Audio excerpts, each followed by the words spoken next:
Who is going to win the 2026 U.S. Open at Shinnecock Hills? Good news. I went to Betspertsgolf.com. I ran all of the information, made a stat model, and here are the top 15 finishers. Scottie Scheffler, Rory McIlroy, Cam Young, Matt Fitzpatrick, and Russell Henley. That's the top 5. Followed by Tommy Fleetwood, Xander Schauffele, Patrick Cantlay. Weird, right? Tyrrell Hatton, JJ Spawn. That's the top 10. Reed, Burns, Ludwig, Rahm, Kim. That rounds out the top 15. My pick to win is actually number 16 in that analytical model. Chris Goddard, 45-1, right now where you can find it. Now, how did I come to those power rankings for this U.S. Open? Well, I went to Betspertsgolf.com, like you can too. Did all of the research, which you will watch over the next hour, plus a conversation with Gary Williams from Golf Channel to talk about the evolution of Shinnecock Hills over the years. But you can do that right now. By using code USOPEN, you can get Betsperts Golf and the Rabbit Hole for $1 this week. Highly suggest that you go do it right now. Hit the description, smash the like, caress the sub button, because here's how we got to those power rankings and why those guys are your targets for this year's U.S. Open. At Mayo Experience.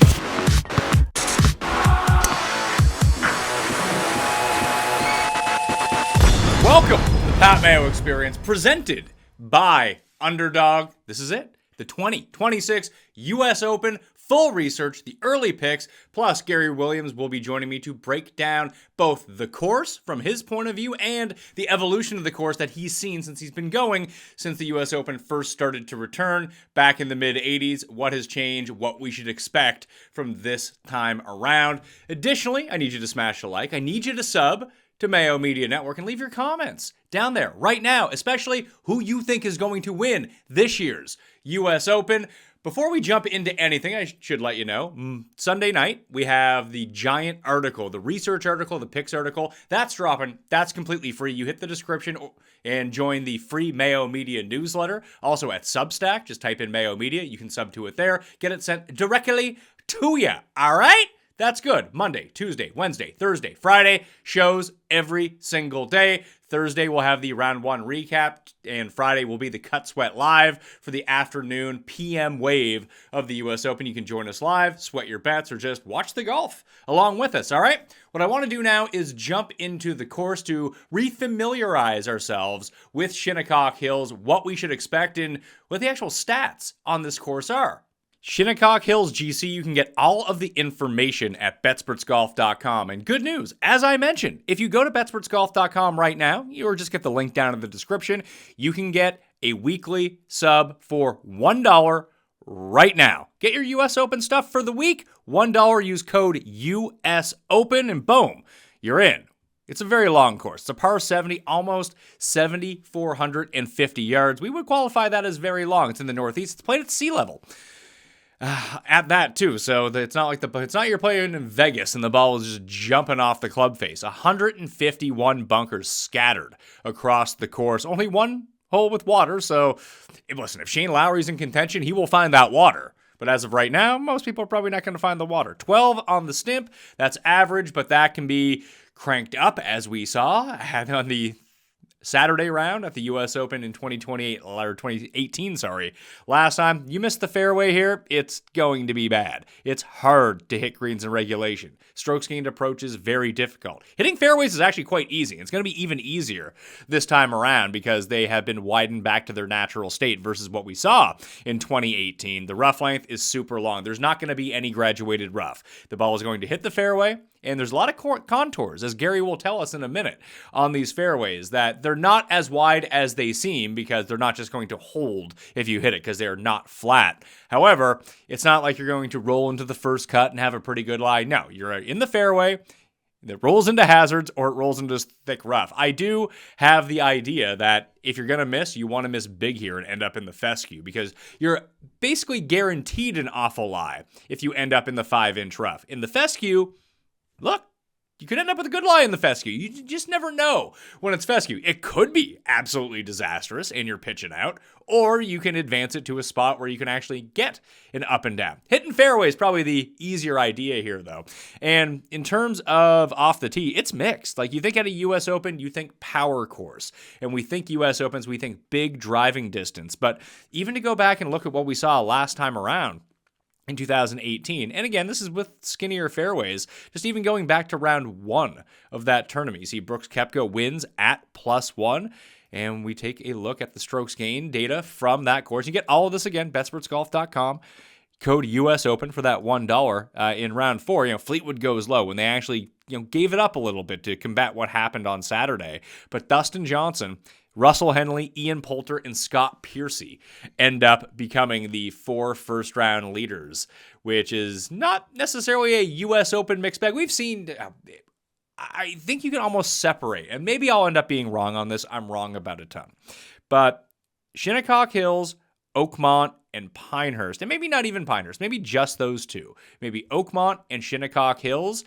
When you take a look at those leaderboards and for the final event and who spikes throughout which round, they end up looking more like Open Championship leaderboards than U.S. Open leaderboards, where when you get back into the rota of other U.S. Open courses, be it Pinehurst, be it Wingfoot, wherever it might be, that is when your absolute bomb and gouge is going to come back. That distance makes the biggest difference in the world, and the leaderboards reflect that. But just taking a look at what the leaderboard seemed last time, Brooks wins at +1. Tommy makes that run on Sunday. He finishes at +2 in second place. Dustin Johnson +3. Now, Brooks and Dustin, two of the biggest hitters on tour of that time. Patrick Reed, Tony Finau.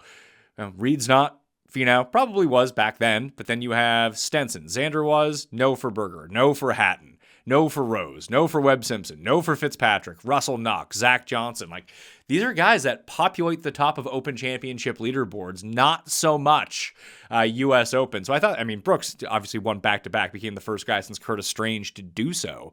But the other players, good U.S. Open players, mind you, but not the prototype of the players that you would be going for. And we sort by ball striking. This is where it's going to become wildly important. Will Zalatoris actually played in the U.S. Open that year, was tied for third with Patrick Reed in ball striking for the week. Ended up missing the cut because he shot +11 when you see this very handy 154th out of 157. I wonder what that total was for strokes gained putting. Let's see here.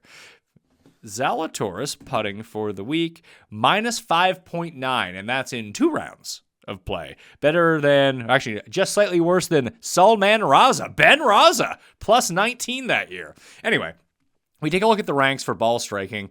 I was trying to figure out, was it putting? Was it approach? Was it strokes gained around the green? You can see Brooks was 115th in strokes gained around the green. So he was not great around the greens. Neither was Tommy. He was slightly below average. Everyone else was very good around the green. Brooks made up his awful around the green play with fantastic putting, especially over the weekend where he just had to kind of hold on, make some very big par putts.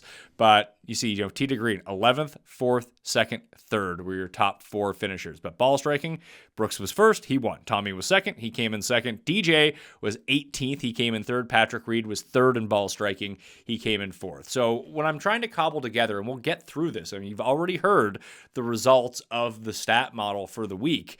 But when we start trying to take a look at things to throw into that model, obviously ball striking is going to be a very high priority on that list. The other thing that you can do, and there's 2 ways to look at this on Betsperts. You can go to off the tee, approach, inside the course, and we'll have the strokes gained data from what happened in 2018. You can see the driver usage only at 64.5%. In 2018, that's below the PGA Tour average of 70%. And again, that mimics a lot of Open Championships where there's certain courses where you want to club down, that just simply playing not from the fairway is a choice, that there are dead spots on these holes. That's where the big numbers end up coming into play. And as Gary will point out a little bit later on, that we're going to end up in a situation where around the green, you're going to have options. You might see a hybrid bump. You might be able to flight the ball if you want to. You might be able to play bump and runs. Whatever it is that you feel the most comfortable playing, we speak about this so much during the Open Championship that there's an element of creativity that is involved, especially from greenside, seeing the shots. And there's wild undulations on these greens that if you can vision those shots, then all of a sudden you can pull it off. And there's many different ways that you can do it. The left rough tendency was 10%, right rough tendency right around 11%, so that was about the same. The good drive percentage was actually at 75%. So we take a look at approach play overall to see how everything was going. Greens in regulation was 53%. That's well below the PGA Tour average of 66%. Now, I don't know actually how Brooks did in some of these holes. We can go back to the rabbit hole, and one interesting thing that we can throw in, we can go to courses. We can go to, we'll share this tab instead, to Shinnecock Hills. And this can give us a more full version of what we're looking for. We'll go back to past 8 years, and then we'll click apply on Shinnecock Hills. And there we are. You see Brooks, Tommy, and then you can really dig into the stats if you want to of everything that's, if we go to off the tee, where did guys finish in total driving? Where did they finish in accuracy? You see Tommy was 8th in distance, 2nd in accuracy. So again, this is another spot where this more mimics Open Championships rather than, let's see, what do we have? Shinnecock Hills, Christoph Reiten, huh? Christoph Reiten played in that event? That is wild. Going back to look at that at this time. Oh, yeah.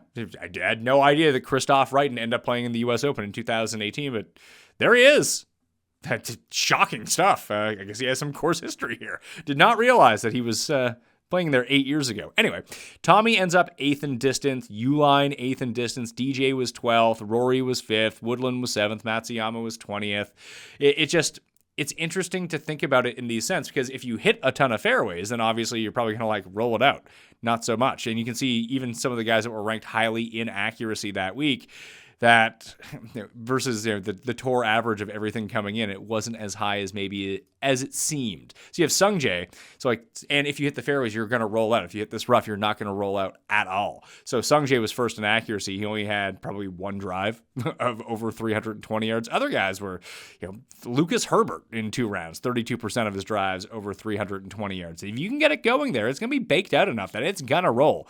If you can hit enough fairways, then you scale back to the distance. So you see Reiten, Thomas, Uline, Rory. Rory was only at 302 for the week. That should tell you that it's not just going to be a bomb and gouge fest. There's going to be holes where that's most definitely going to come into play. Burns was actually 5th that week, and Burns is going to be someone that we're going to have to very much consider this time around after his performance at Oakmont a year ago, the current form that he has at the moment.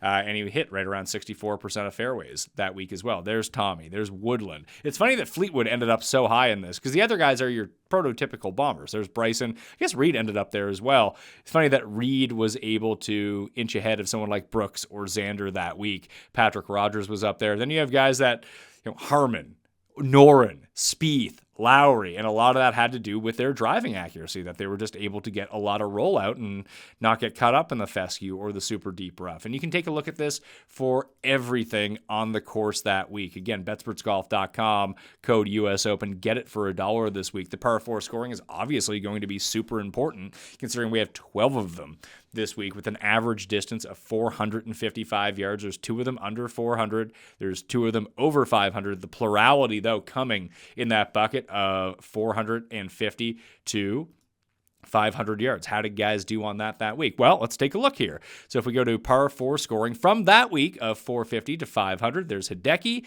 Hideki ended up doing pretty well. Griot ended up missing the cut, so it didn't really work out too well for him. Daniel Berger, Bryson, Xander, Dustin, Tommy, Brooks. These were all guys inside the top 15. There's Patrick Reed and Tyrrell Hatton, Shane Lowry and Justin Rose. These were top 15 players again. If you were not able to come out on top and beat the field in these par 4s from 450 to 500 yards, you had absolutely no chance. And did that correlate to just overall par 4 scoring? Well, yes, it did. So par 4 scoring is going to be, when we enter it into the model a little bit later on, par 4 scoring is going to be our indicator of where we want to look. As being a par 70, that's going to end up being the case. When we think about what Brooks was able to accomplish that week and how he was able to do it, you see we can go back and we can take a look back at Brooks and see if we can figure out the lead-in for him, what he was doing that year to make it so for him in hoisting the second very fun-named U.S. Open trophy in a row. So we'll go back to 2020. We got some scrolling to do here. All right, there's the PGA Championship.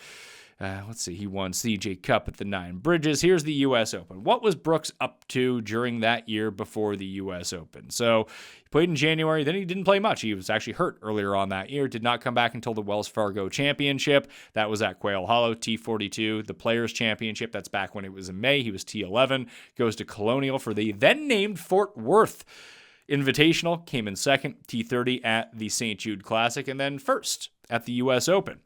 The approach play in his 2 events going in, not great. The driving was still pretty good. The ball striking, pretty good. But it's funny that he ends up leading all players in approach at the U.S. Open with 2.21 per round.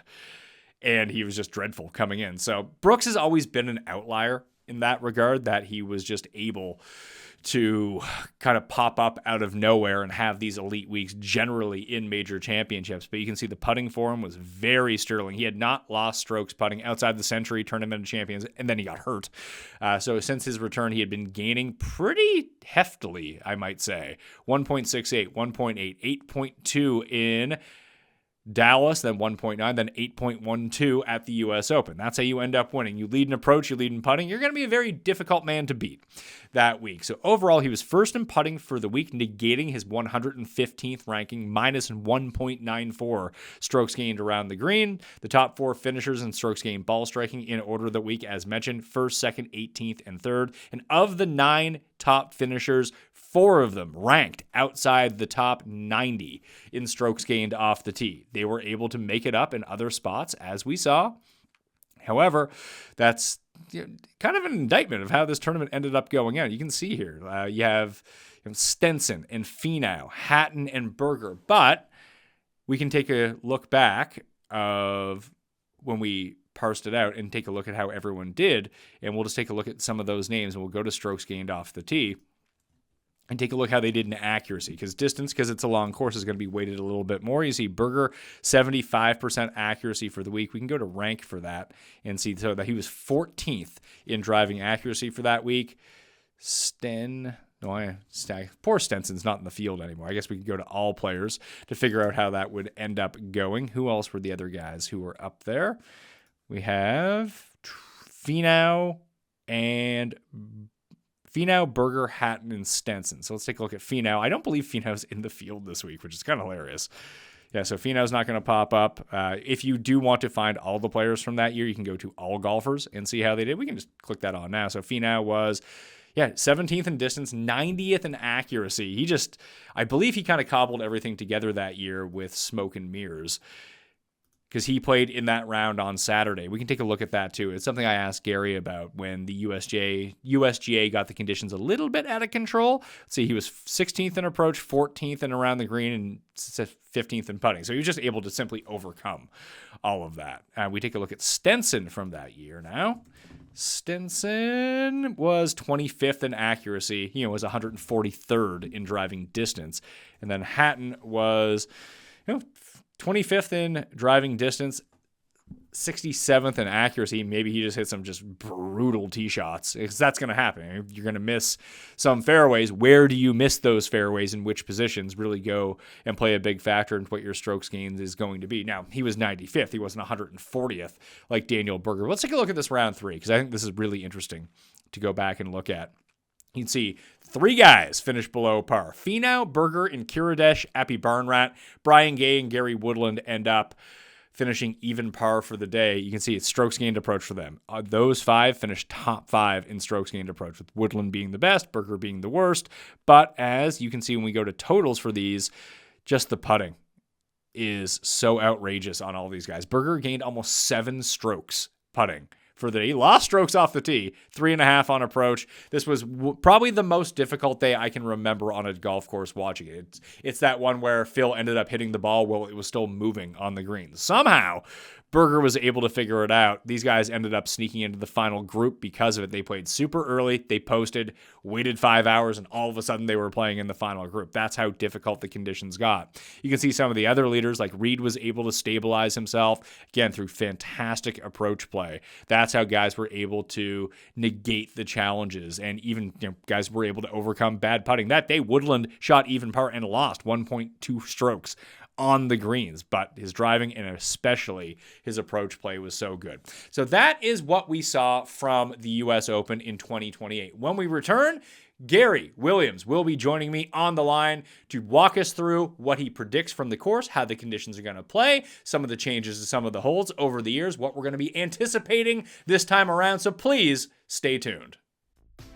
Summer's actually the time of year when I notice bad sleep for me the most, because the days are longer, the kids are running around nonstop, they're staying up later because it's so gloriously bright out throughout the course of the night, and then they tell me, it's not bedtime, it's not dark out, although that logic never applies in the wintertime when it gets 4:30 p.m. dark out. Now, does it, kids? But I'm outside more, I'm playing more golf, and if I don't get a good night's sleep, I feel awful the next day. It's one of the reasons I've been so happy with my Helix mattress. I've now had mine for a couple years, and it's been a massive upgrade from what I was sleeping on before. I fall asleep faster, stay asleep longer, and I wake up feeling far more recovered. That's the important part. When you're trying to squeeze the most out of your summer, which I have to where I live, it's a pretty big deal to me. What I really like about Helix is they make it easy. Just take their sleep quiz and they'll match you with the mattress that's right for you and your sleep style and preferences. And the summer sale is going on at helixsleep.com right now. So go to helixsleep.com/Mayo for 20% off site-wide. That's helixsleep.com/Mayo for 20% off. Make sure to enter the show name at checkout so they know we sent you.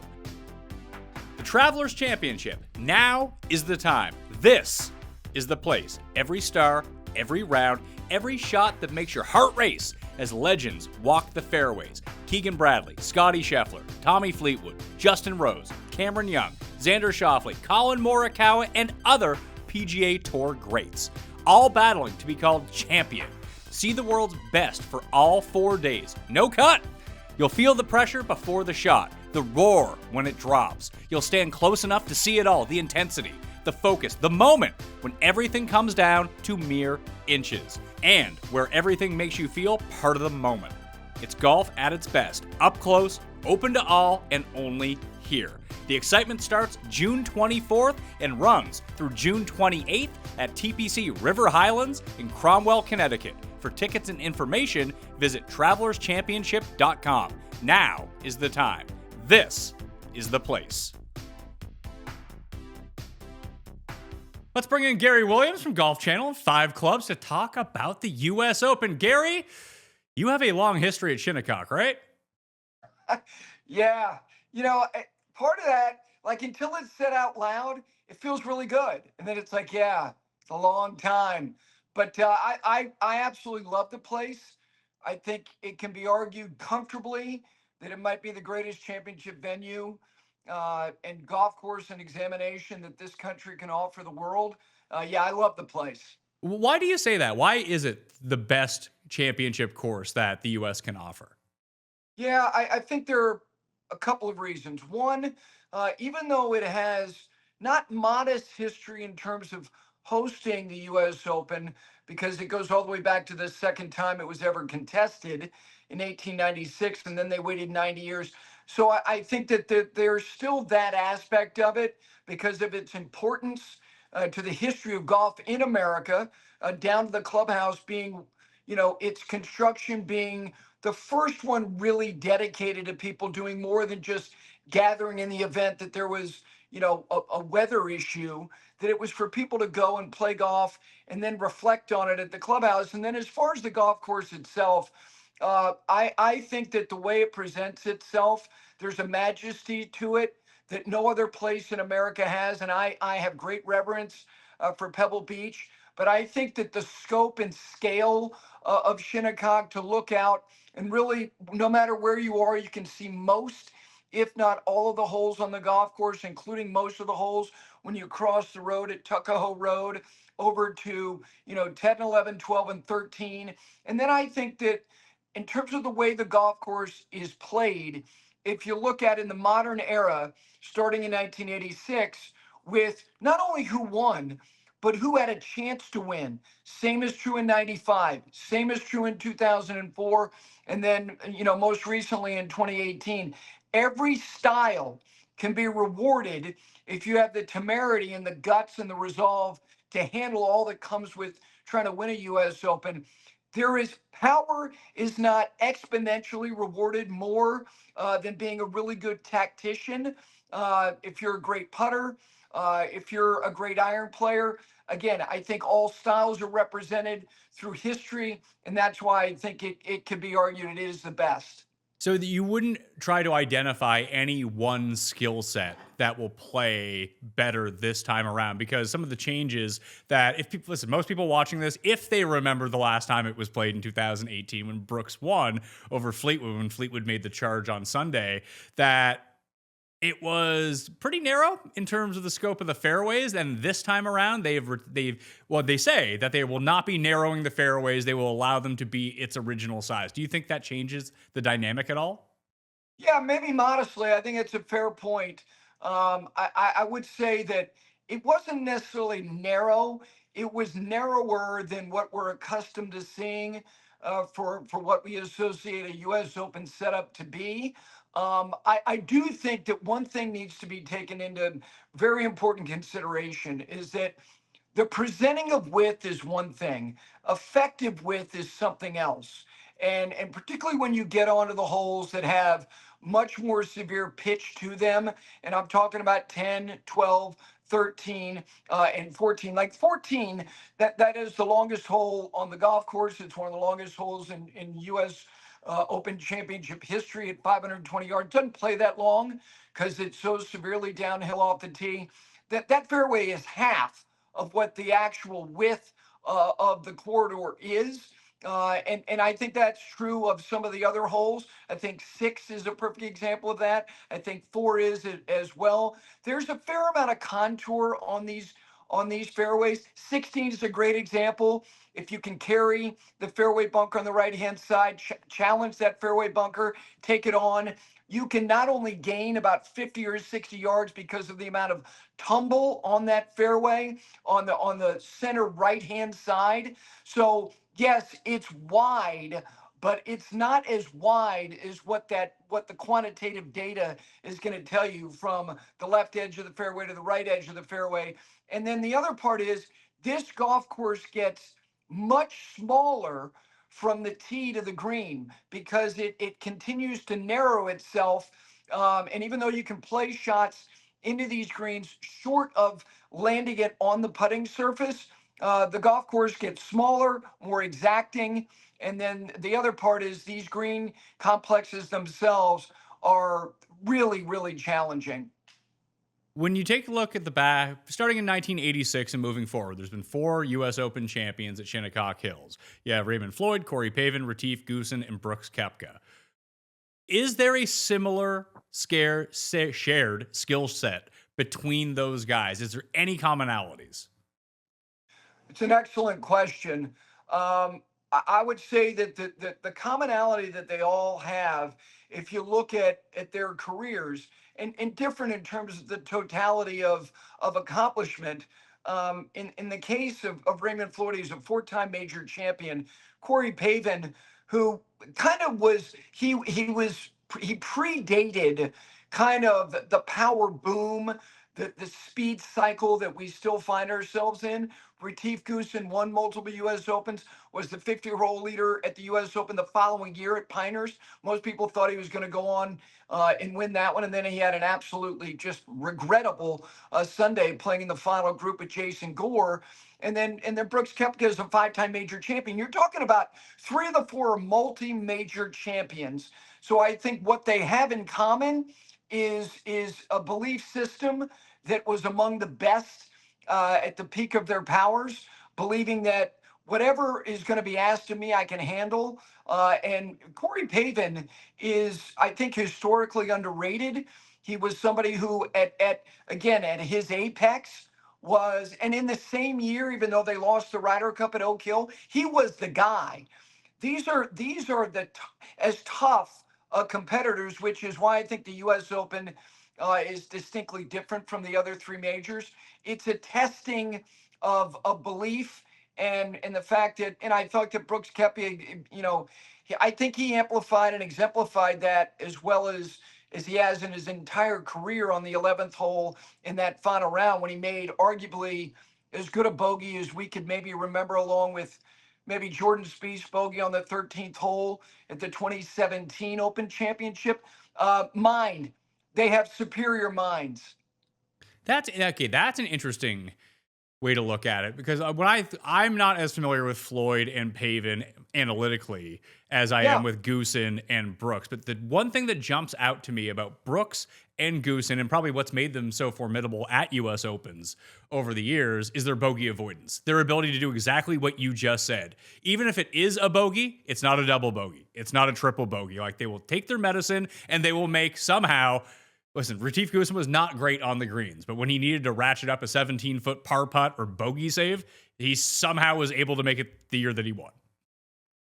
No, with respect to Raymond Floyd, Raymond was as tough a competitor as there was among his generation.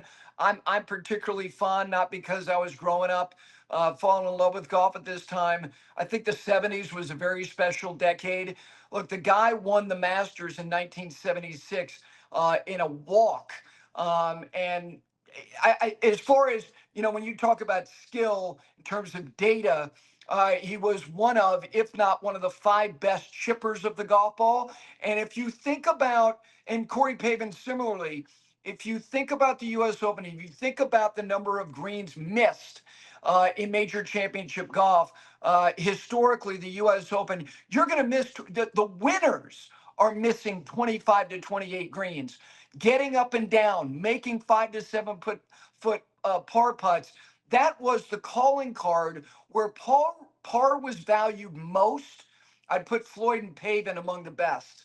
Looking back at that 2018 U.S. Open and taking a look at the strokes gain data, code U.S. Open at betspertsgolf.com, by the way, if you want to get all of the tools, all of the research tools in order to make your selections or just deep dive into this tournament. It was shocking to see that you had your approach leaders, you had your off the tee leaders. Ball striking really did prevail, but when you take a look at the best putters of the week, Brooks was sitting there at number three overall in that tournament, despite the fact that he actually bled a ton of strokes around the green. He just happened to make up for it with basically making all those 15-foot putts somehow. I don't know how he did it. And he most definitely is not doing that at the moment. No, he's not. And that is, his iron play has been so good. And I know that he's been, noodling around with some different putter models. He does not have, that's the thing about, and you're an expert when it comes to, examining the data and performance, performance analytics. The thing about someone like Brooks Koepka, and I think it's similarly true to some others of this particular generation, some a little bit older, some a little bit younger. When Adam Scott won the Masters in 2013, he had 30 putts in the final round. Great ball strikers don't have to be great putters to win majors. They have to be good enough. They have to make the ones, like you just said, the important ones, keeping momentum together, stringing pars together on the weekend at a U.S. Open. And obviously, Brooks did that in 2018. The other thing about 2018, which kind of throws off, I think, whether it be the overall scoring average, the overall scoring period, and then, as far as what happened on that final day, they got a little frightened because of what happened on Saturday. They had some pins that got away from them. They were expecting certain weather, and again, they erred, and that has been another part of the story of the U.S. Open at Shinnecock. If they nail the setup, I think it can be, over the course of time starting this year, as good a U.S. Open venue as we have in the Rota. They softened that golf course, and all due credit to Tommy Fleetwood. Nobody else did what he did. 63 in a final round of a major. But the golf course was not the golf course that they had on Saturday. In particular, the pin on 15 was insane. It was a back pin. Nobody had any chance. Even if you hit it, and it's a back shelf on 15, even if you hit it middle, it was going over. So Again, I think if people start looking at certain things that happened that week, take into consideration they aired with the setup Saturday, they went too far in the other direction on Sunday, and that's one of the challenges of Shinnecock is that the persistent wind and changing weather systems that can roll in there, Peconic Bay, Atlantic Ocean, make this a very hard, thread to put through the needle. Do you have any faith the USGA can get out of its own way? I do. I do. I think that, back in 2018, and I have, real affection for Mike Davis. Look, they had blunders. 2016 was certainly a blunder. 2015 at Chambers Bay. Don't make me go through every year. But I think that John Bodenhammer and Jeff Hall are a really good team. And I think that they're sensible while not being too sensitive. But the other thing about this championship, which makes it most interesting and provocative, we are not wrapped up in what score is in the other three. We're not. We do not jump up and down about low scoring. We jumped up and down. At least I didn't at the PGA at Aronimink. It's like, hey guys, it's a major. I mean, okay, okay. So the leaderboard is bunched up. I do think, back to your question, yes, I have faith that they can nail this. Not easy, not easy. It's one of the more difficult ones for them to nail. But I have faith in John Bodenhammer and Jeff Hall.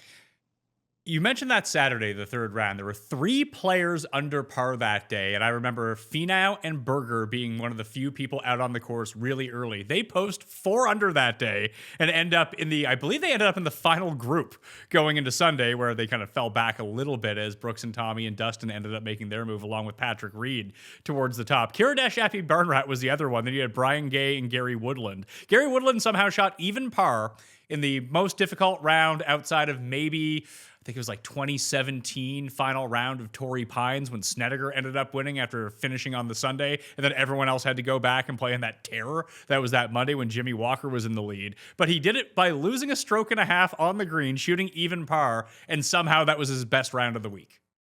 That's insane. First of all, a couple things. One, you reinforced the point I was making earlier about styles. Gary Woodland and Brian Gay, come on, you could not. You talk about the different ends of the spectrum. Brian Gay, who made a living by somehow surviving, getting to the putting surface and being a superior putter. Gary Woodland, to his credit, I think has evolved. You look at what he's done, not only winning, he won at a Bombers ballpark in Houston, but I thought he played well at Harbour Town. He played well at Colonial. Again, all those different styles that you mentioned in 2018, it's right in line with what Shinnecock is. The other thing is that's the other part about Shinnecock specifically. Look, you may have some weird weather anywhere that the U.S. Open is contested, but it's more likely here. And that's why, the idea of earlier on Saturday and we don't do this at Augusta National. If you're outside the top 10 after the first day, you're probably not winning. Forget contending. There's only a couple of guys who are outside the top 10 after day one this century who have gone on to win. Rory's done it. Tiger did it twice. So that I love talking about those days, the guys who did something that was 8-9 shots better than the scoring average, and then they went from 43rd on a Saturday to 4th going into Sunday. VJ is my favorite. VJ shot 70. Now this was not going off early and finish and starting late. No, he started late on Saturday in 2000 at the Masters, shot 70. It may be the finest round of golf I've ever seen. It was ripping 35, system coming through Augusta. He went on. I saw Jim Nantz that night. He said he won the Masters today, and he did. He won it the next day. But Shinnecock is that. We could get that. Now, looking at the long-range forecast, looks pretty good. Chance of rain early in the week.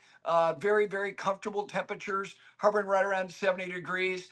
But we could see somebody coming from way off the pace going into the weekend if they get a weather system that comes through there and affects the late wave on Saturday.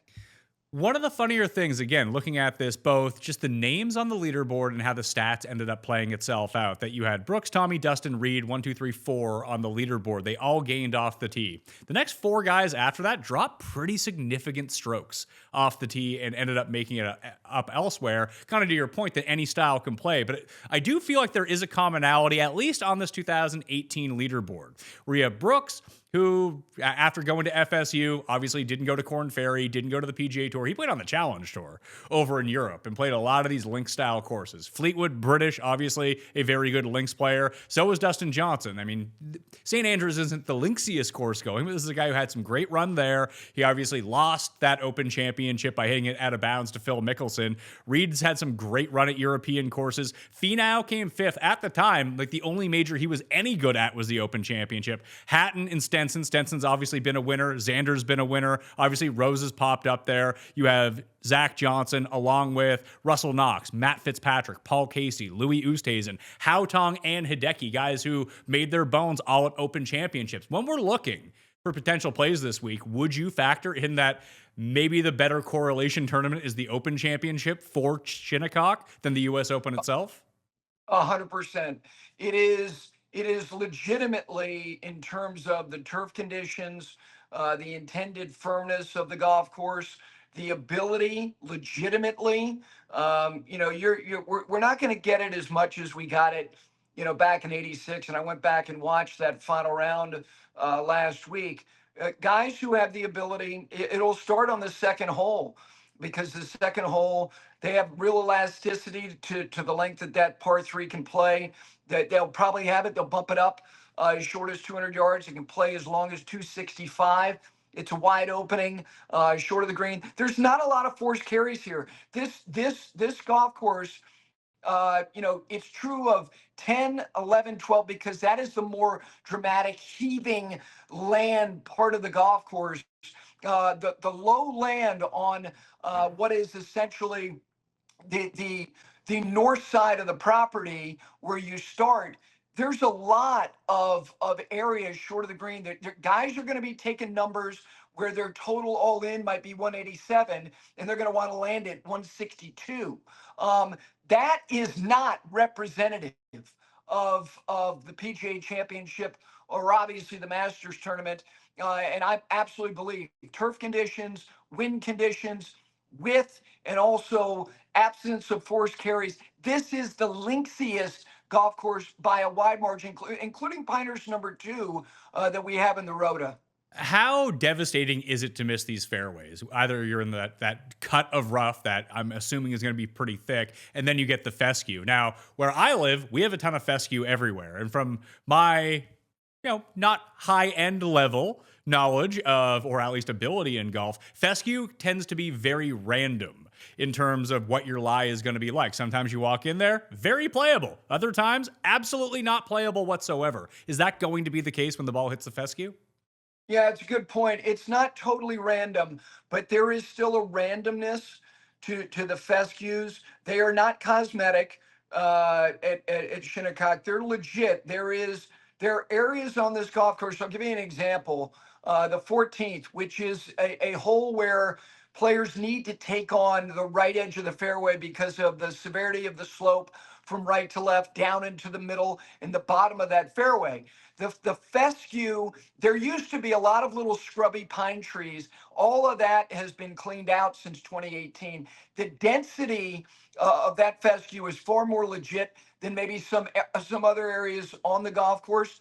The primary is the more penalizing, which, who knows? It's going to be at least 4, could be 5 inches. That's legit. And no player can complain about how it's borderline pitch out rough because of the width that the USGA is providing to these players off the tee. But you're right, there still is a randomness, but it's not totally random. Would you say that almost like at Torrey Pines, that if you're going to miss big? Yeah, I'd probably say that. And again, there may be, there's examples. This is not completely analogous, but I felt like in 2024, what happened with Bryson? Bryson missed every fairway.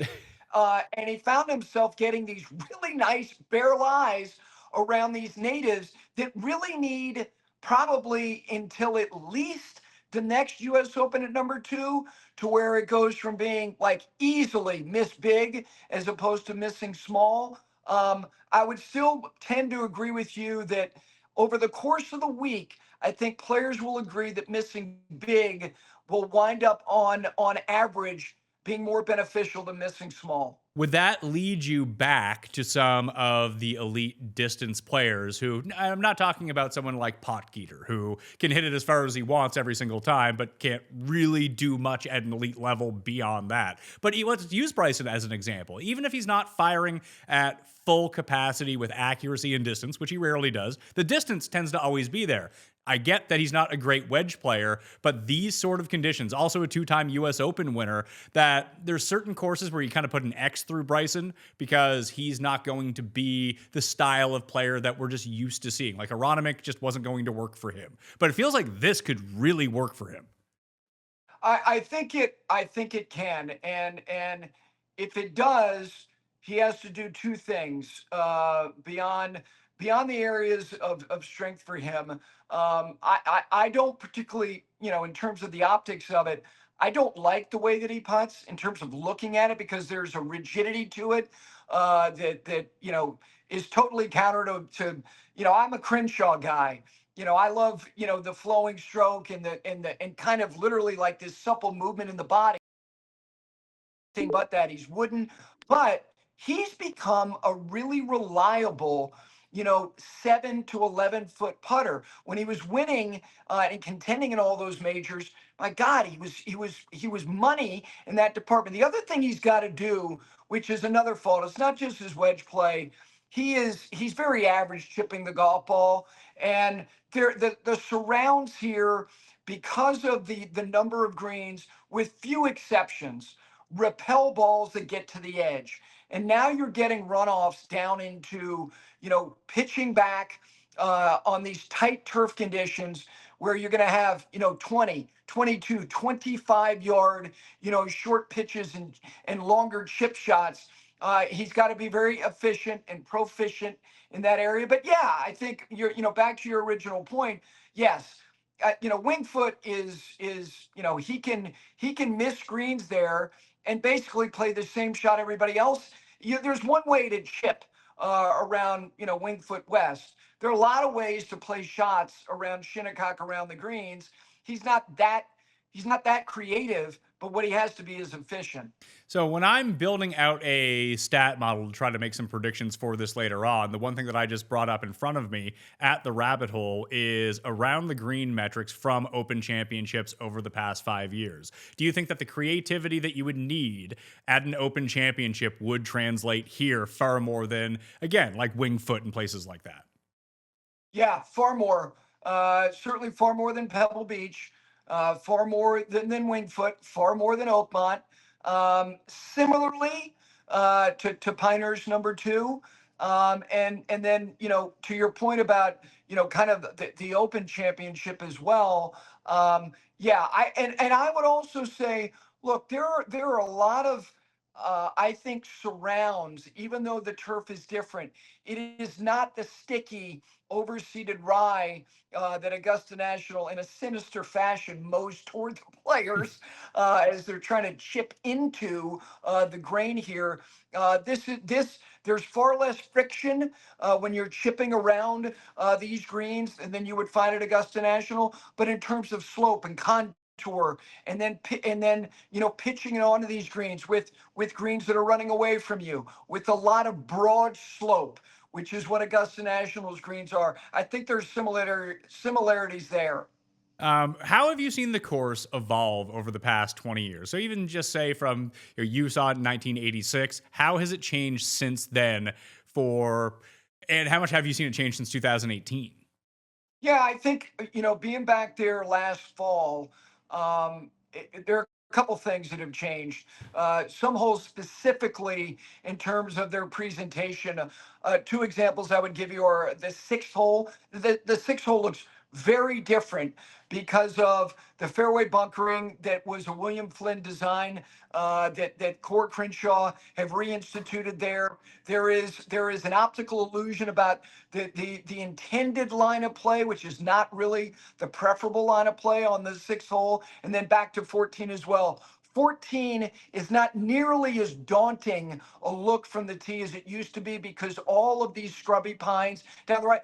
Again, it's not only kind of the more close-up views of seeing more width available to you off the tee, it's also kind of the horizon views as well that's more of kind of like a broader aesthetic to the golf course. You could not see National Golf Links in the National Golf Links clubhouse that sits up on the hill looking over Peconic Bay. Not at all. You look at it all day now. I mean, it's like whoosh. They pulled the curtain, and now this canvas is like it feels like it's 10 times larger than it used to be. And then there's some subtle characteristics of the green complexes as well that are more nuanced. They've reinstituted some pinnable areas, some wings of some greens that through not negligence, but just historical mowing patterns over time that eliminated some edges. These greens are a little bit more rounded, kind of not as severely, but reminiscent a little bit of Pinehurst number two. Again, you're going to see balls that are going to land that you're going to see it land. It's going to be 5 feet inside the cut line of the putting surface, and then you're going to start to see it trundle away. And when it starts, it's not going to stop for like 30 yards. That will be much more on display now than it was in 2018. And the around the green, as you mentioned, you can play different types of shots. You can keep it low, you can put it high, all depending on what the green is giving you. Oh, absolutely. I mean, there are, these guys they're like witches in terms of what they can do. They're not going to do this to show off, but they could. You could see fairway metals, you could see 5 irons. You'll see a lot of guys bumping 9 irons, particularly if they've got a fair amount of green to work with, as opposed to trying to have to, fly it in the air, which is commensurate with what you see most weeks on the PGA Tour. Variety, styles of shots, height of shots, distance. Two players could have, let's say 22 yards between where they're playing off a green to the pin location, and one might use, a 56-degree wedge, and one might use 8 iron. And it's all about getting on the ground, taking a high line as opposed to more a closer line to where the pin is by flying it deeper into the green. Yeah, you're going to see much more variety. I really hope we start seeing hybrid bumps and wood bumps. It just That'd be awesome. when that happens, it just brings me back to Justin Rose winning at Marion when he was able to pull that off to beat Phil. Absolutely. I remember, going back in this generation when the metalwoods became not only the driver of preference, but then you started to see these smaller headed 3 woods. Tiger was so effective in the late 90s and the turn of the century, bumping shots with those little fairway metals. The heads have gotten flatter. The faces are not as deep. They're a little bit more bulge to it. You don't see as much 3 wood usage, but yeah, I'd love to see that. Any types of players or any names of players that you have an eye on right now and you're like, these are the guys that can win? Yeah, but I'll give you kind of a little small bucket of guys. I'm never going to eliminate the top of the food chain guys, but I do think, Pat, before I give you some specific names, 2003 was a year where you had one established player who had not yet won a major, and that was Jim Furyk, who won the U.S. Open. And then you had 3 other guys. You're going, God, really? Mike Weir was a good player. Ben Curtis was not a known commodity at all. And Sean McKeel, who won the PGA at Oak Hill. Aaron Rye, and if you look at who has won the Signature Series events this year, all good players. Really just, saying how much depth there really is, and that these boutique fields, I think, is very lame with no cuts. I would start beyond Rory and Scotty, who I think, obviously reasonably should contend. I like Tyrrell Hatton. Tyrrell Hatton had a about a 5-year stretch where people kept saying, "Boy, he's really good in majors." No, he wasn't. No, he wasn't. He was good kind of early in his career, and then he didn't top 10 for a long time. I thought the U.S. Open last year was a great week for him in a lot of ways. I thought he showed a level of belief and resolve. Sometimes he can check out. He gets moody. I like him. I like Matt Fitzpatrick a ton. Matt Fitzpatrick, to me, is the U.S. Open winner at Shinnecock. I think that he's got more pop in his bat than someone like Corey Pavin. I think he's built for this examination, no matter where they go, but specifically here, the way he flights the ball, the way that you're going to deal with changing winds on this golf course. I think even if Russell Henley didn't win at Colonial, I think Russell Henley has gotten himself, he too, for someone as good as he's been, had a very ordinary major championship record until recently, where he keeps popping up in these top tens, contending deeper, certainly into the week. I like his chances as well. And then the last name that I would probably add, and again, this goes back to him having a good 2018. I think Gary Woodland's in a different space. I think Gary Woodland's evolved in terms of, his toolkit overall. He'll be able. There's only 2 par fives here, so I think it negates. That's why I think that's the other part about a U.S. Open where we think bombers, have these certain advantages. I think it's generally negated because they're always going to shrink par.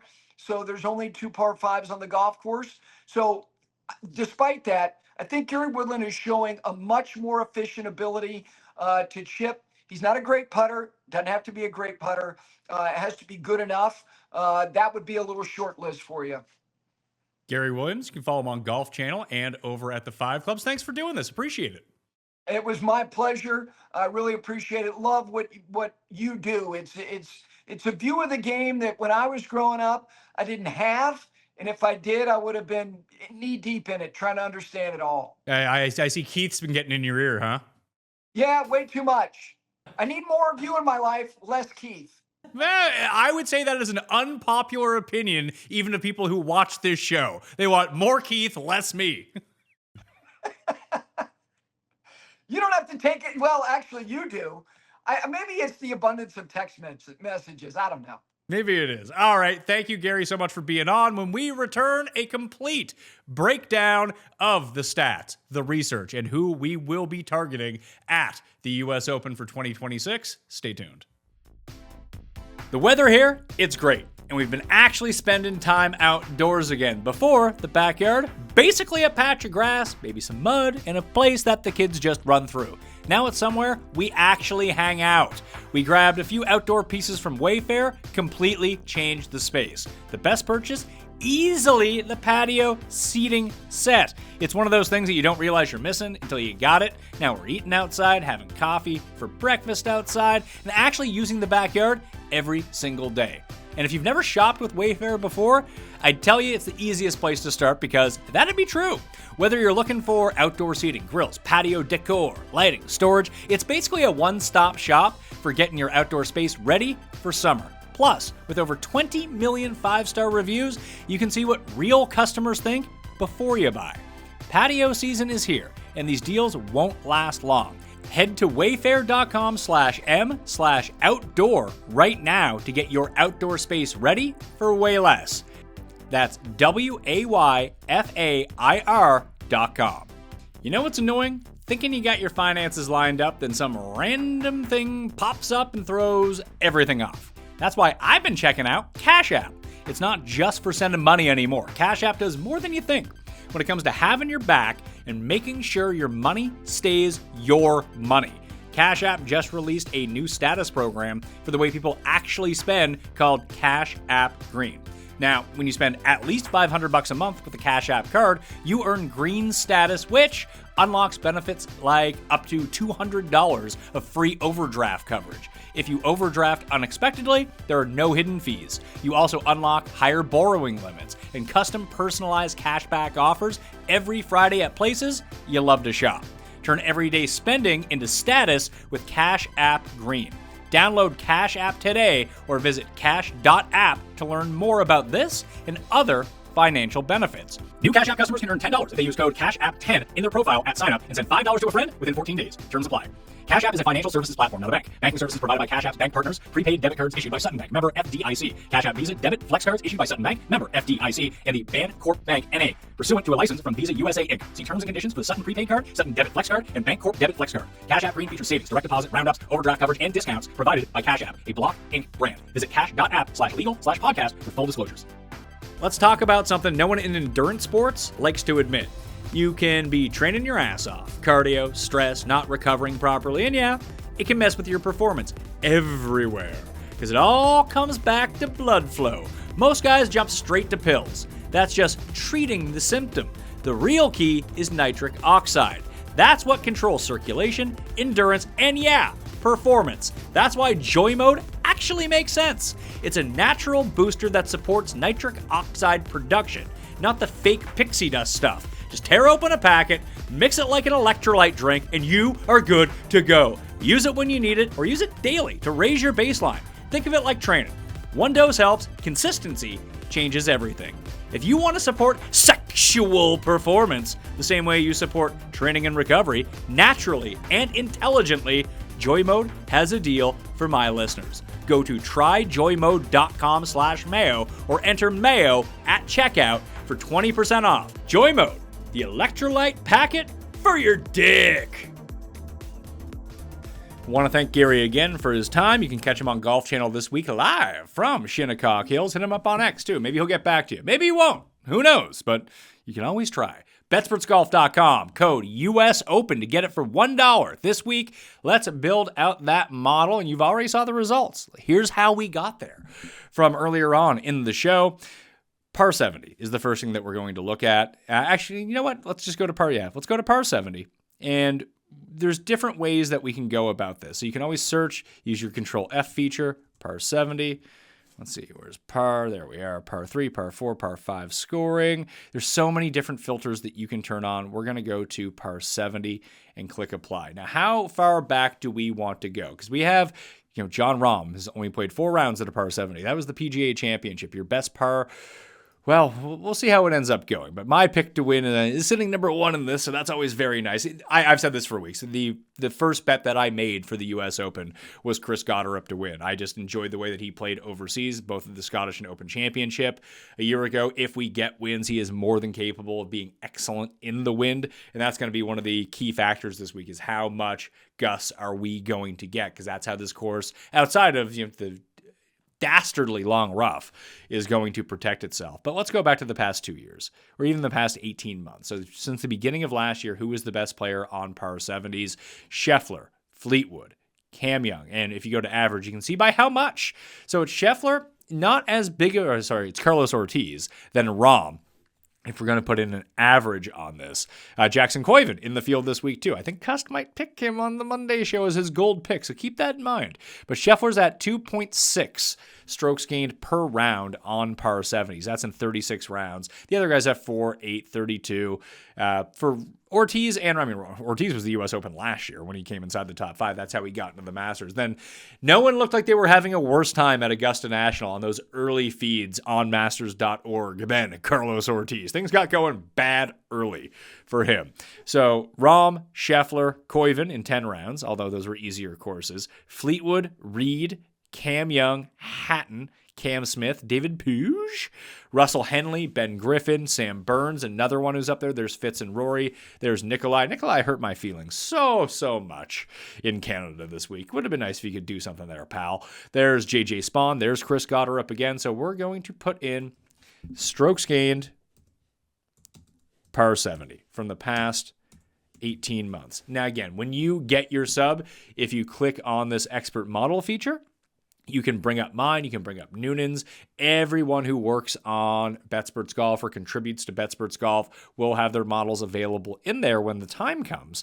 And you can edit hours off of that, or you can just go to create model and create your own model. So that's just another way that we can go through this. You can see that I had mine up from the Canadian Open last week. We can delete everything that's in there to get what we want for Shinnecock Hills this time around. So there it is. Strokes gained 70, par 70 on 18 past 18 months. So the next thing that we're going to do is reset the conditions. We're going to reset our filters. Always remember to do that. You'll be able to see them in the top corner here. And we'll go to scoring conditions, scoring length, or course length. Long, very long. And we're going to click apply.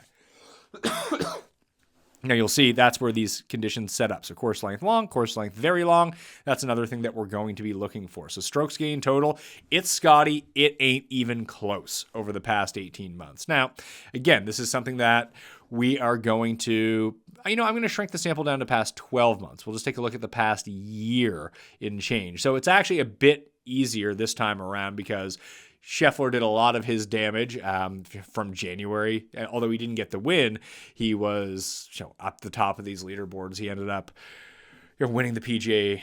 Did he win the PGA? Yeah, he won the PGA Championship last year. So this takes that out of the equation. So from U.S. Open to U.S. Open, here's what guys have been doing on courses that have played long and very long. And most of the top-end guys have played the difficult version of these courses. So you have Scheffler, Jake Knapp, who we're still not sure if he's going to play or not. He's been off for 6-8 weeks now with this wrist injury.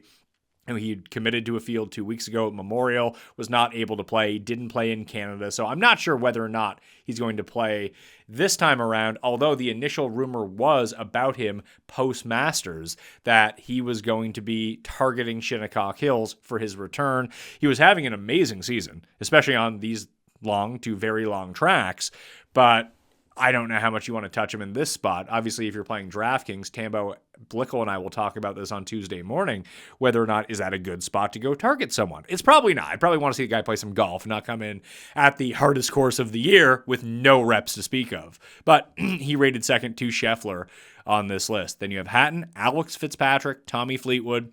Taylor Montgomery is up there.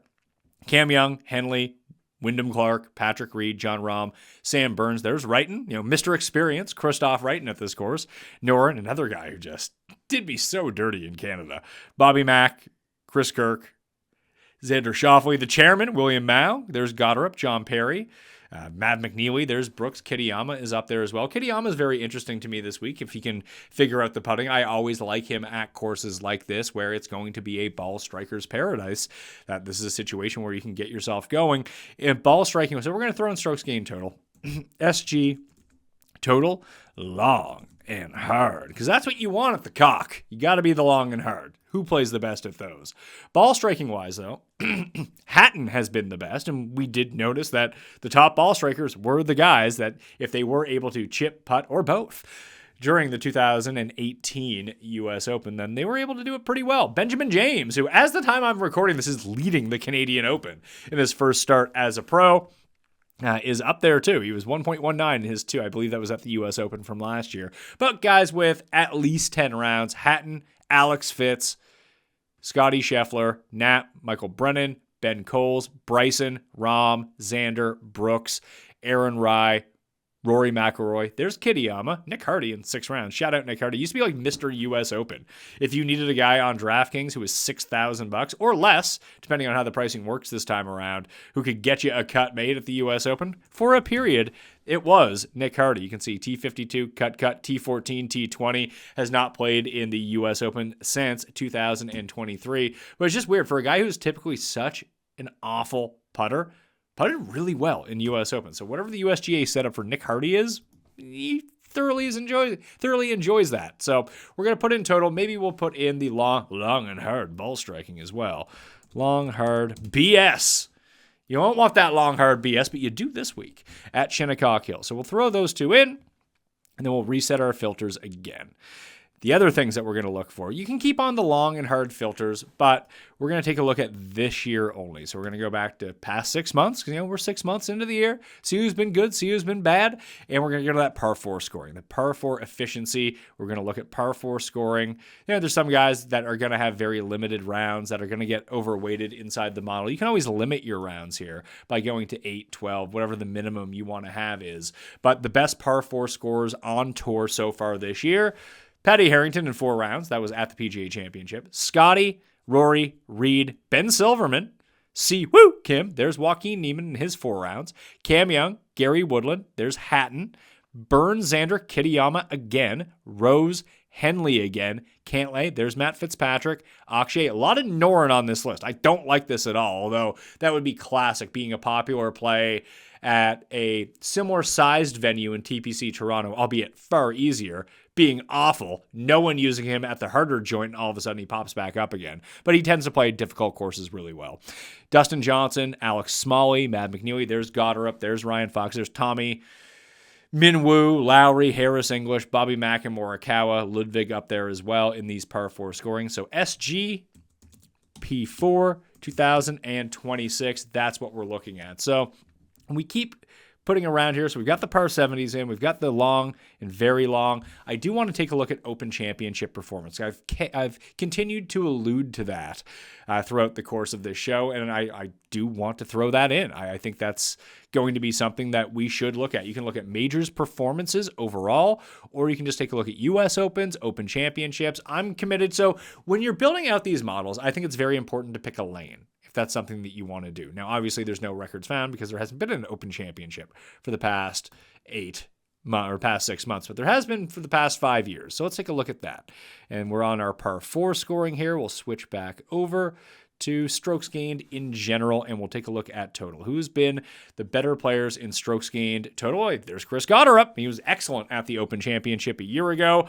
Ended up coming in third in in Northern Ireland last year. Don't want to be getting in the middle of that, but no, it was in Northern Ireland last year. So we could take a look at ball striking. We could take a look at around the green. I think he did not perform all that well around the green. Now, minus 1.9 was, I believe, pretty good for Chris Goddard around the green at the Scottish Open. Not a true links course at the Renaissance Club, but similar surfaces to not similar putting surface, but similar green complexes to what you're going to see here for the different types of shots that you can have from around here. So you can see at the Scottish last year, his around the green play was excellent. The approach play, not so great, but the ball striking, fantastic. The around the green and putting, both fantastic in that regard. So what we're going to take is Open Championship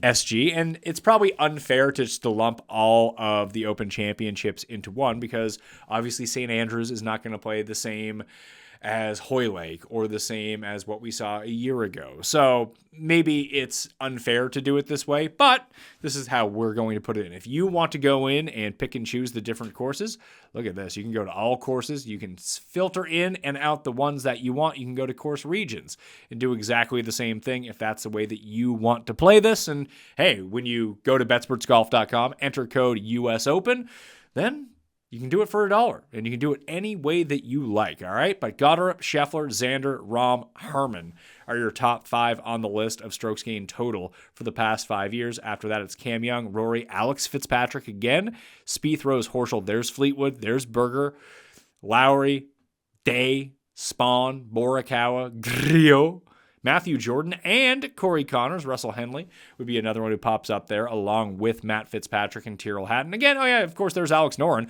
Why wouldn't he be popping up everywhere? Good Lord, I'm going to end up betting Alex Noren. It's going to be so sad when he's 8 over par after 2 rounds. Maybe I can just limit it to first round later. Maybe that's what I can try with Alex Noren. But we threw that in, so SG Open Championship last 5 years. That's another way we can go through. I am going to put in, you know what? I'm going to add those courses along. How do we want to do this? I'm going to take a look at just around the green. So there's different ways that you can do around the green here. So inside of what we were looking at, I'll take off the Open Championship filters as well. We'll reset to past 6 months. And we can even glean a lot of information from the course data that we saw on the course data page. So let's see. The fairways are mixed grass. Rough grass is fescue. The Benton Poa. We can take a look at that. Probably don't need to because there's just not a lot of that going on. Missed fairway penalty high. Rough penalty high. Fairway accuracy easy. Mixed club off the tee. We can put all of these conditions into one if we really want to. So maybe that's a different way that we can play it. Try to build out those exact settings. So scrambling from the short grass, difficult. Scrambling from the rough, difficult. Putting, very difficult. Sand saves, very difficult. Around the green, very difficult. You can play with all of these filters So just to put it all out, we need to take a look at these difficult and very difficult conditions. This is the U.S. Open. This is going to be probably the hardest course they play all year. Let's take a look at how the guys have been doing in that so far this year. We have Sam Burns comes in at number 1, Rose, Xander, Scotty, Rory. After that, you got Reed, Fitz, Hatton, Fleetwood, and Morikawa.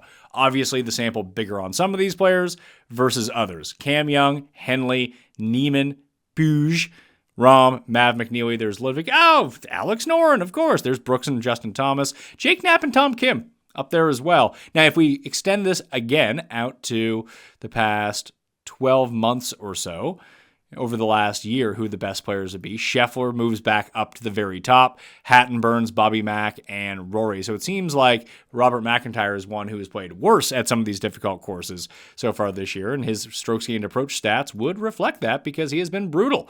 With the approach play starting to turn it around in Canada, however, and this would be a spot where it seems like Bobby Mack would probably be a pretty good play, honestly. Henley, there's Fitz, Rahm, McNeely again. Much of the same type of guys. I'm going to take in consideration the past 6 months, however, and we'll throw in SG total, difficult. Boom. Chuck that one in. Now, we also saw that we had strokes gained around the green being very difficult. So we'll take difficult to very difficult scoring conditions off, but what we will do is go to gain around the green. So it's hard and very hard to gain around the green in some of these spots. So there's 2 ways that we can look at this. We can look at the past 6 months. You got guys with 1 round, whatever. The best players from around the green in these situations, it's all players like 1, 2, 3. Marcelo Rozo. There's Cameron Smith, who has them at major championships at least. Ethan Fang, maybe not so much. But Justin Thomas, Matt Fitzpatrick, Patrick Reed, there's Putnam, Day, John Rahm. I'm going to extend this sample out a little bit longer. We're going to go to past 12 months, and we're going to look at this 2 ways. We'll take around the green, so Rozo back up top, just to give us a few more rounds of sample to throw in here. So you have Marcel, Rozo, Matthew Jordan, Cameron Smith, but in guys with a lot of sample here. So if Jason Day is 38 rounds, Justin Thomas, Putnam, Minwoo Lee, Keegan Bradley, Patrick Reed, Matt Fitzpatrick. It's funny that I have to say Matt Fitzpatrick now that Alex is so good. Siwoo, Sungjae, Cantlay, Rose, Brooks. So this is very interesting. Scotty and Brooks are right here, and so is Victor Hovland, weirdly enough. Has always seemed to do his best chipping in very hard conditions versus very easy conditions. Alex Noren, of course, Alex Noren. Rory, Wyndham Clark, Sahith, JB Holmes, Tommy Fleetwood, all guys up there as well. So Brooks, so we'll throw this one in. Around the green, difficult. That when we think about the surfaces here, so we saw that Brooks was very bad chipping and around the green play in 2018 despite winning at this course. And there's different ways that you can look at this. So we'll take a look at around the green shot types. This is a feature only on the rabbit hole. Again, Betspertsgolf.com, code US Open. You can find all of this. That there's a lot of runoff areas here. And we could probably try to confirm this as well. If we go to the course stats and we go to around the green, we can try to see how often something is an around the green shot of short grass. So at this course, it was over indexed. So 55% of around the green shots came from the shaved off runoff surfaces in 2018, where almost 30% came from the rough and 30% came from the sand and only 16% came from the rough. I think that's of note because we saw that Brooks was not very good around the greens during his win. And if we take a look at that course only, or if we just take a look at past 12 months, and we'll re-put on that filter of strokes gained around the green being difficult to very difficult, which this qualified for last time around. Sorry, that's approach being difficult and very difficult. Around the green, difficult and very difficult. And we go into those certain shot types and we take a look at scrambling from the short grass. What do we find? Well, we see that over the past 12 months, Harrington, Puig, Patrick Reed, Henley, Rory, Fitz, Nikolai Hoyger. Oh, good Lord, Nikolai Hoyger. I can't wait to waste money there again. Miles Russell, that's only in 4 rounds, however. Tommy Fleetwood, Hitsatsune of the Rio variety. Ricky Fowler, Jackson Suber. If Jackson Suber wins this week in Canada, I can lose a lot of money. next week at the U.S. Open. Matt McCarty, Sudarshan Yellamaraju Darsh, or Old Yella, as I like to call him. Sahith is there, Eri O, Chandler Phillips, Brian Harmon, Tom Kim, Alex Smalley, and Kurt Kitayama, Straka, Nick Hardy, of course, Wyndham Clark are amongst the tops in scrambling from the short grass when it's difficult or very difficult to gain. Now, it's not a ton of shots here. We're looking at 64. At least Ricky's got 106 shots. You got 9 shots for David Puig, so whatever. So some guys with small samples just are not going to rate out great here. But if we go down to the bottom, this is why I just know this from memory of going through of like guys that are good, guys that are bad. Let's take a look at old Brooks and see how he is. I'm betting he's not awesome from this regard. So he's only 50% scrambling from the short grass in hard and very difficult conditions, which would put him near the bottom of. It's funny that we saw Rozo be so good from around the greens, but that's not from the short grass at all. He's doing his saving from the rough, and not really from the sand at all. But Brooks is down here with Kevin Roy and Max Grazerman, of guys with legitimate samples here. 67, 92 shots. Nico Echeverria, awful in this regard as well. And it's funny that translated through, although Brooks generally very good from around the greens when it's tough and difficult from just general short grass where it's a mowed off area or a shaven area. He's not very good, but he was able to overcome that year. So we'll throw in that too. Why not, right? Scrambling short grass. We won't weight it as much as the overall around the green play that was difficult that we were taking a look at. I just thought that was very interesting to look at. You can, by the way, you can just take a look at the tools if you want to. You got the DFS optimizer. Everything will be loaded in after the conclusion of the Canadian Open, and we have the up-to-date stats, but you can run your custom simulations. You can get, obviously I'm using the rabbit hole feature to do all the research. You can get your tournament teat sheets, the tournament simulator, the custom simulations, the head-to-head matchups. If you're old school fantasy national, we got some of the legacy tools in here, including the old school recent results page. You got your stat engine that's in there. Everything is in there right now that you can take a look at. You sign in with your Betsperts Golf account. You can use the legacy simulator. You can log into Fantasy National. It's still up there right now if that's the way that you want and you're familiar with doing it, but the rabbit hole membership will get you both sites if you like to use it the other way. The live leaderboard, hell, that's going on right now. Who's been the best ball striker in the field of the Canadian Open? It's Hao Tong Lee, Keith Mitchell, Ben James, and Jackson Suber.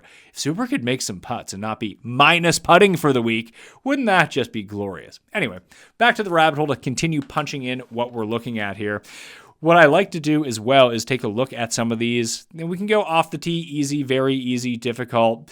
We can probably just throw in ball striking a little bit later on, but I want to go to approach, difficult and very difficult right now. Load that in. Not a lot of sample. Enough, though, for some of these guys where, Scheffler is the best in strokes gained total in very difficult and difficult conditions. JJ Spawn is your leader. And this doesn't include the U.S. Open from last year. This is just in difficult scoring approach conditions so far this year. JJ Spawn is the best player in the field in 2026. Morikawa, Fitz, Rose, Ludwig are your top 5. Berger, Brooks, Gerard, Xander, Straka come in next.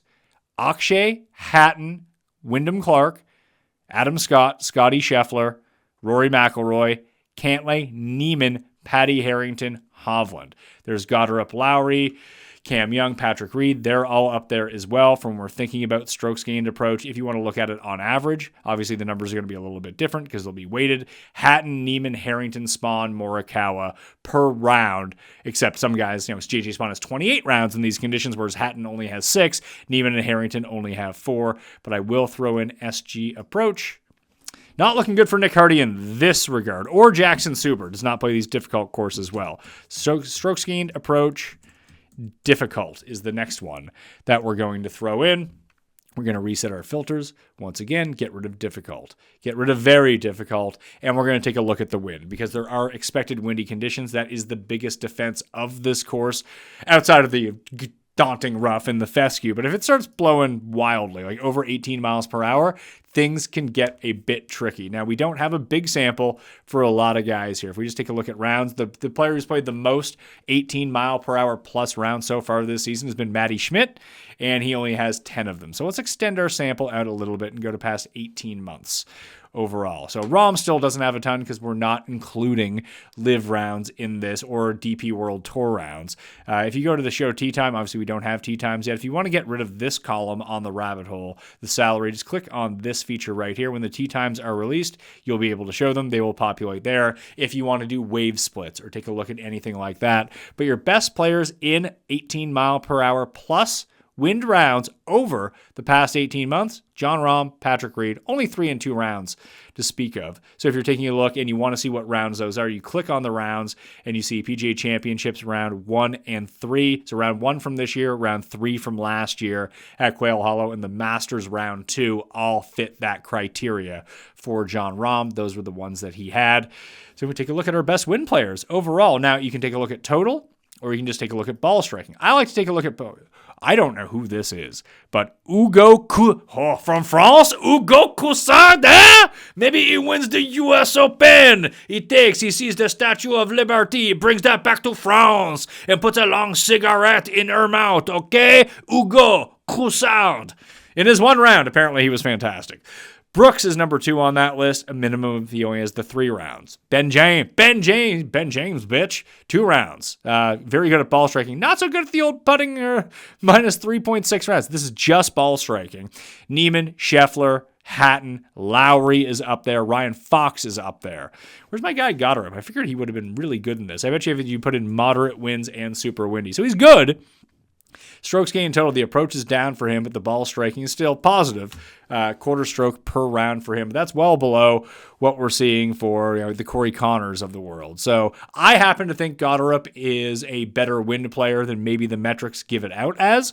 Just we saw him win in super windy conditions in Scotland, over at the Open Championship coming in third, and then again in difficult windy conditions at the Sony Open earlier this year. Again, at a par 70 is something to look at as well. But strokes gained, ball striking, maybe we can filter in, just take out rounds, but we'll go moderate, so 10 to 17 miles per hour, and then windy 18 plus. Maybe that will give us a much better sample here. And Goddard vaults way back up the list. He has 83 rounds in those over the past 18 months, so let's go past 12 months now that we have extended our sample of wind ranges to look at and find who the best players are. So in limited sample, Jackson Coyven, number 1.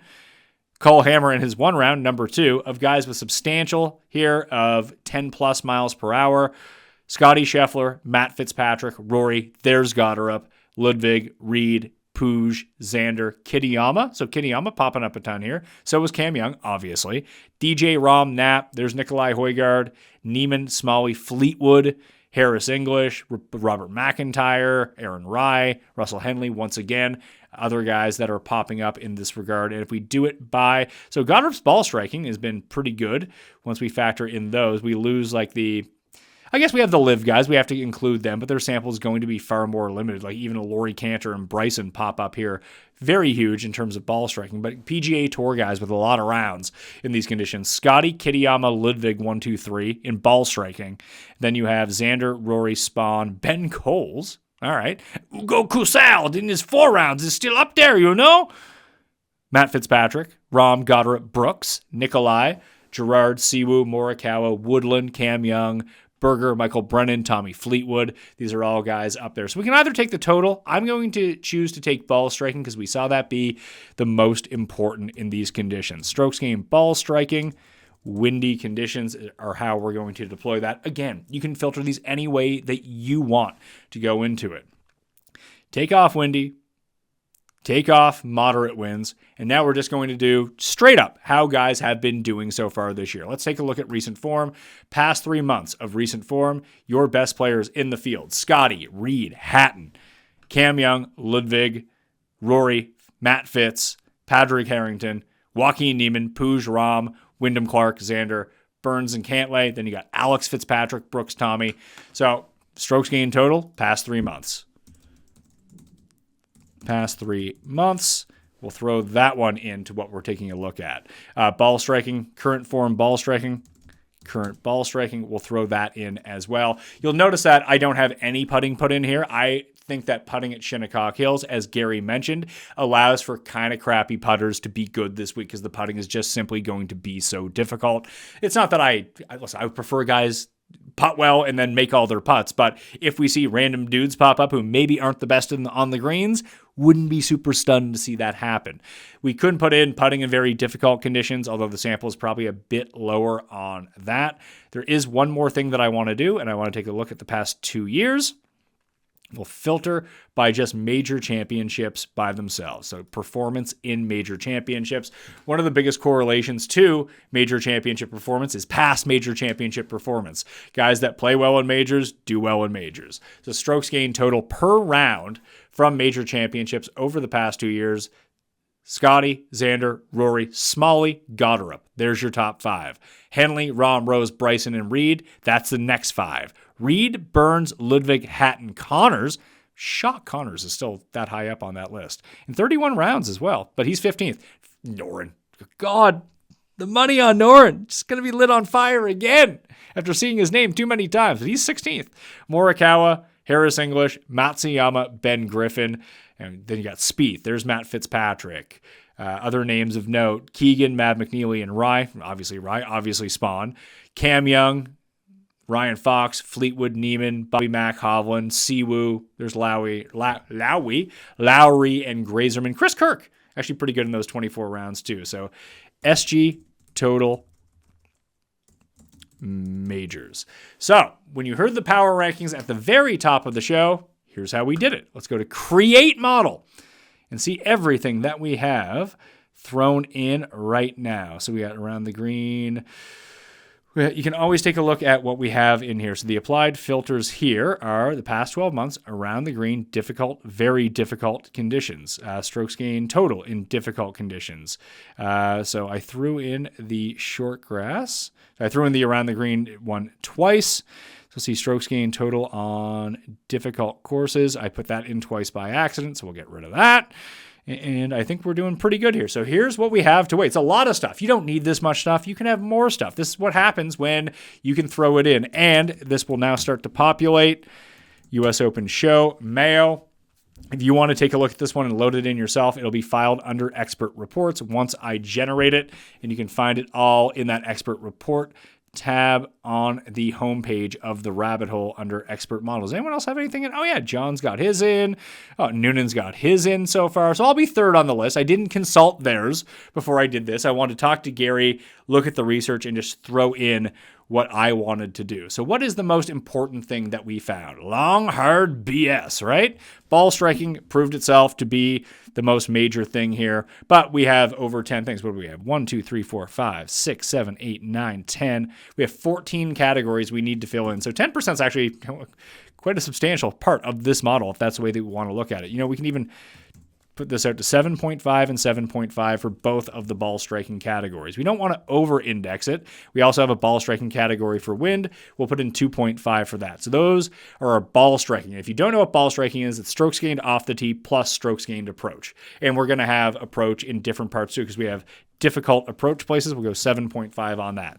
So between and all of the other, like whether it be total, I mean, that's going to be influenced by ball striking as well. So we don't want to over-index it when we're looking at it. Between driving and putting before a lot of the scoring right now, we have 25% allocated to ball striking, driving, and approach. So strokes gained total in majors, I said that's important. Let's go 10. Long, hard courses, let's go 10. Difficult courses, let's go 10.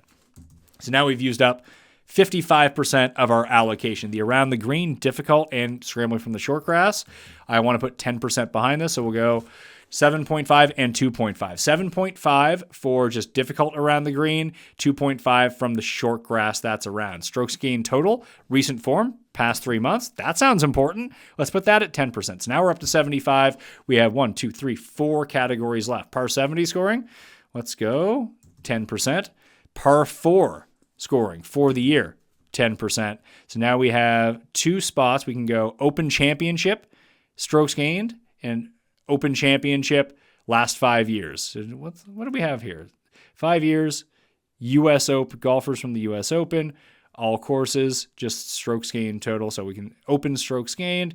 And I believe this was just Open Championships, all courses, U.S. Open. Maybe I didn't have the correct filters applied to this. It's always good to check when you take a look at it. Golfers U.S. Open.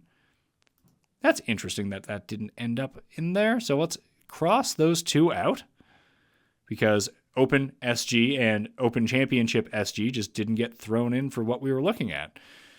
So Goddard, Scheffler, Xander, Rahm. So yeah, strokes gained total. Throw it in. SG total. Open. Boom. Add that in. Now let's go back to, there we go, SG Open total. And we can put that in at 5%. So now here's the weightings. Again, you can pull that up when you log in at betspertsgolf.com. I'm going to save it as that expert report. And you saw the power rankings earlier. Oh, I need to put in a new name because I changed it. US Open Mayo Show. So that's how you can find it in there. Save and generate model. And the power rankings themselves. You just saw the grinding, what goes into the hot dog behind it. Here are the plays for the U.S. Open, the top 12 players from the stat model: Scotty Scheffler, Rory McIlroy, Cam Young, Matt Fitzpatrick, Russell Henley. That's the top 5.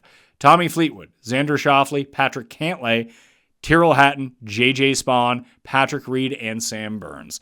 Other notables from making that list, you have Ludwig, Rahm, Siwoo, Goddard, Brooks, Aaron Rai, Rose, and Wyndham Clark to round out the top 20. Spieth, Hovland, there's Noren, and at 20. Nikolai and Noren, guys that will take your money, are sitting right there at 25 and 26. Who is like the best lower named guy? Neiman, Alex Fitzpatrick. There's Kitayama coming in at 30th. Bobby Mack and Hideki 30 and 34. Wright and Kirk. And Kirk is surprisingly high on this list. So is Gary Woodland for 35 and 36.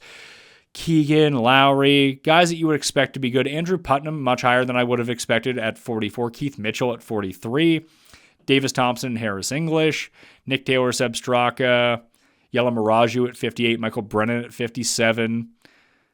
And now we're into the back half of the field. Bryson comes in at 72nd. It's going to be tough for the live guys to rate out too well, although that's not the case for Tyrrell Hatton, who has just simply been awesome going through this. So there's different guys that you can pick and choose from, but that is how the power rankings were made for the U.S. Open. So that's how it was. The one bet that I have in so far is Chris Goddard, 45-1. He might even get bigger by the time Monday comes along. But we'll cover that all in the betting show. Leave me your winner down in the comment section. Betspertsgolf.com. Code US Open to get it for $1 this week. Smash the like. Sub to the channel while you're here because we got a ton of shows. Monday, me, Cust, and Jeff for the picks, the bets, the one and done. Me, Tambo, and Alex Blickle for all of the DraftKings and DFS preview. Keith Stewart's going to be live at Shinnecock Hills. He'll be joining me on the final word. The round 1 recap on Thursday. The Cut Sweat live. And then the recap coming on Monday, the next Monday morning. So much U.S. Open content.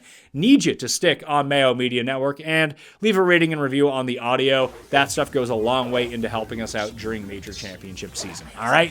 Thank you all for watching. I'm Pat Mayo. I'll see you next time. Mayo Experience! Experience!